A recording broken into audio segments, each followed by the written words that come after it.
Hello, and welcome to Dishing Up Nutrition's Ask the Nutritionist podcast, brought to you by Nutritional Weight and Wellness.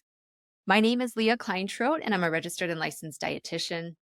We are thrilled to be celebrating 20 years on air discussing the connection between what you eat and how you feel.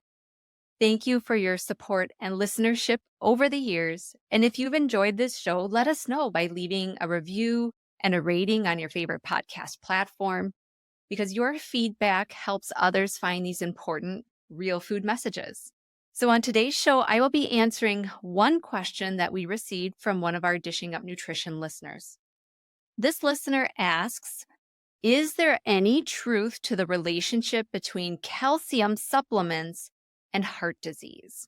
So super interesting question, and it's an important question to consider. Calcium supplements are very popular. If you go to any supermarket or supplement store, or you do a quick search on Amazon, you're going to find yourself facing a wall of calcium supplements to choose from. Most of the clients I see in clinic are taking calcium supplements, or they're taking calcium in high amounts because they're women. And most of the time it's because we're looking to preserve our bone health or to prevent osteoporosis. Calcium does play other roles in the body too, and I just want to highlight those. They're important for proper muscle contractions, proper nerve signaling, relaxing our blood vessels, and it also helps in the release of some important hormones, insulin being one of them. So it's not just all about bones. Calcium has other important roles also. And in clinic, we see calcium can be helpful for muscle cramps or Charlie horses, especially if we're not quite getting to the crux of the problem with magnesium. And calcium can be helpful for lowering blood pressure. That's not all to say, too. In the last 10, 15, maybe 20 years or so, there has been some concerns and some chatter in the literature about, are we doing ourselves a disservice on the cardiovascular side of things in the process of trying to protect our bones? So that's what we kind of want to dig into a little bit more today. So let's just do a quick rundown of calcium and where do we get it from the diet. So calcium recommendations. The recommendations for adult men and women are 1,000 milligrams of calcium per day. And if you're a postmenopausal woman, then we're looking at 1,200 milligrams of calcium a day. Calcium intake in the United States primarily consists of dairy products. That's about 3/4 of calcium in our diets here in the US.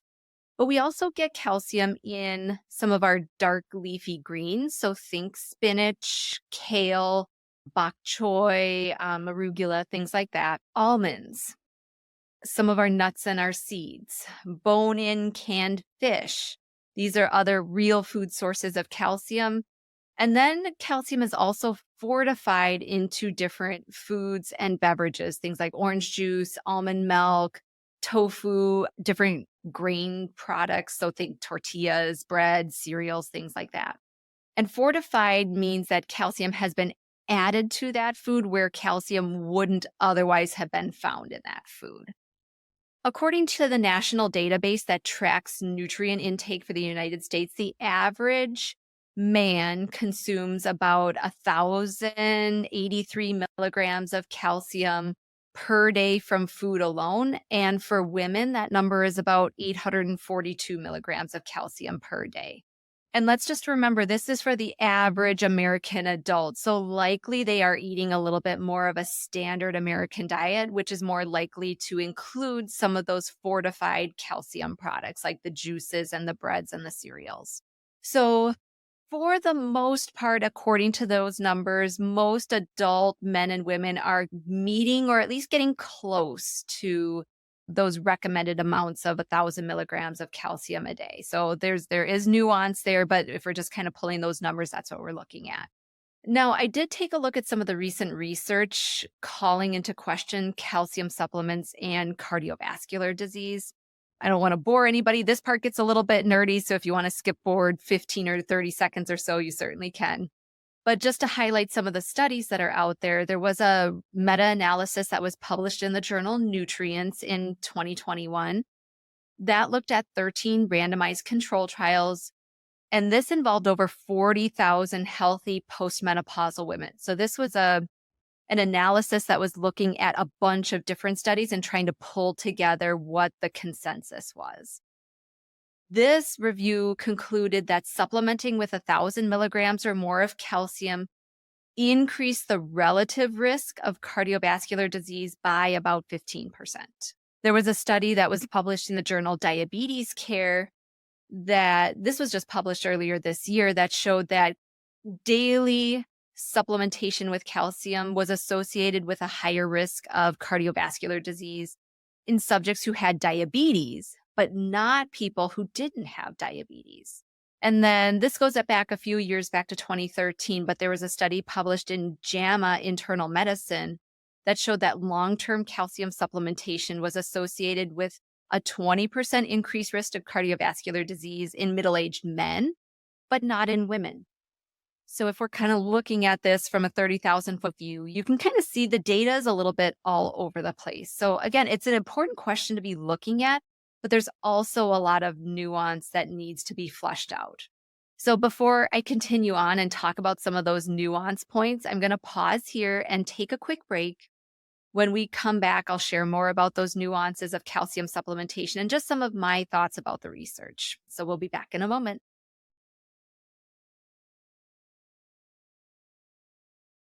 Welcome back. So before break, we were talking a little bit about some of the research that has highlighted some concerns about calcium supplementation when it comes to heart disease and cardiovascular disease. So I just want to take a moment, just share some of my observations and thoughts as being a dietitian now for several years and looking at the research and working with clients in general. So one thing that came up in the research and most of the studies that I review showed that even if there was a small increase in cardiovascular disease with calcium supplements, by far these studies showed that dietary calcium intake was not an issue for cardiovascular disease risk. So that makes the case to say, like, let's try to get as much calcium out of our food as we possibly can, where it is likely balanced out with other important minerals and vitamins and other nutrients. So that is one point to look at. Another to think about is when it comes to these studies and the reviews of these studies, how calcium was given varied a lot depending on which study you looked at. Some of the studies were dosing calcium in large bolus doses. So think taking like 1,000 milligrams of calcium in one fell swoop, which is not an uncommon way to do calcium supplements. Again, if you're looking at the wall of supplements, a lot of times you will see calcium supplements that say you can get 1,000% of your daily calcium needs just in one capsule or one tablet or one fell swoop. So there were a few studies where the protocols of these calcium supplements where they were splitting them up into multiple doses throughout the day. And logically, this makes sense because that's how we would probably do it regularly if we weren't doing calcium supplements, where we're getting some calcium in every time we're eating at each of our main meals. So when we're looking and trying to compare studies that dosed a big bolus of calcium versus studies where the calcium was a little bit more spread out throughout the day, it just shows that it's hard to compare apples to apples when the protocols looked different in a lot of these studies. On the same note, what kind of calcium was used in these studies also needs to be considered. Most of the studies that I looked at and reviewed were using calcium supplements that used calcium carbonate, while there were a few other studies that looked at some other forms. So maybe they were looking at calcium citrate or calcium gluconate or calcium malate, a little bit lesser known forms of calcium. So again, hard to compare apples to apples here.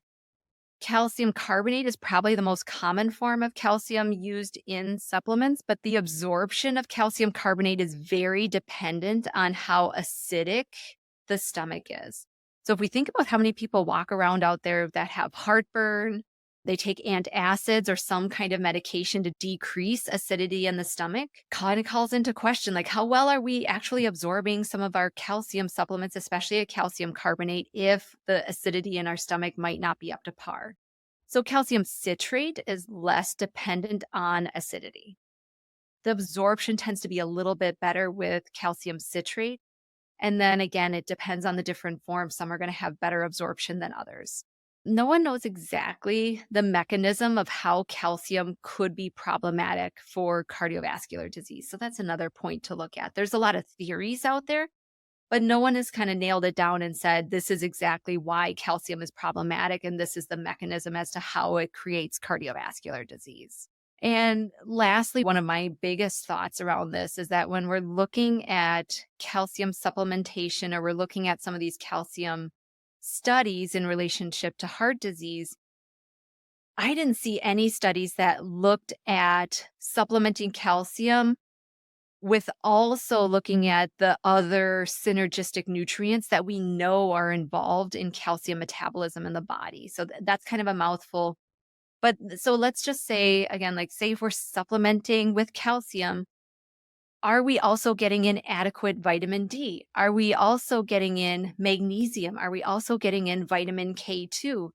And I'm sure there's other nutrients out there as well that I didn't just list, but all of these things are important in where calcium goes in the body, how well it's absorbed, what happens to it once it does get into our body, and how do we metabolize it from there.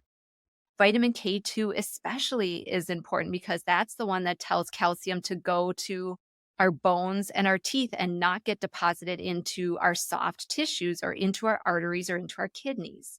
So this, in my opinion or my guess, this is why getting calcium from real food may be a better option if you're able to, since many of these foods also contain these synergistic nutrients and they work with each other within kind of a food matrix. We don't always understand what that food matrix exactly looks like or how the interplay of these nutrients work, but that's nature's wisdom right there. So in summary, the jury is still out in general as to truly whether calcium supplements are truly harmful for our heart health. But if we're erring on the side of caution, or as a consumer, if we're just trying to do the best we can for our health, I would say if you're going to take a calcium supplement, we're looking to get a more absorbable form of calcium. So thinking something like citrate, calcium citrate, or there is a kind of calcium out there called MCHC, which is more of a live bone type of material. Or we're looking at a product that might have a couple different forms of calcium where we're getting maybe 2 or 3 or 4 different kinds of calcium in one supplement. So we are maximizing or trying to get a variety of calcium into the body. And ideally, we're probably taking that calcium in more divided doses for better absorption versus just popping one tablet and getting your full 1,000 or 1,200 milligrams all in one fell swoop. And it would also likely be favorable to consume your calcium with other important nutrients like vitamin D, like vitamin K2, and with magnesium. And that is, again, whether it is through food or with supplementation. So those are just some thoughts and just some of the background research on why you might hear that calcium supplementation might be a problem when it comes to heart health. The research is out there. It is not all fleshed out, but it is something to pay attention to. So I hope that was helpful. And I want to thank you all again for listening to Dishing Up Nutrition's Ask a Nutritionist. And if you found this episode helpful, be sure to leave us a rating or review on your favorite podcast app. If you have a nutrition question for us that you would like us to answer, we have 2 options for you. You can join our private Dishing Up Nutrition Facebook community by searching Dishing Up Nutrition on Facebook, or you can call us at 952-641-5233 to leave your question in our Dishing Up Nutrition voicemail box. So please don't be shy. If you have a question, let us know. We look forward to hearing from you.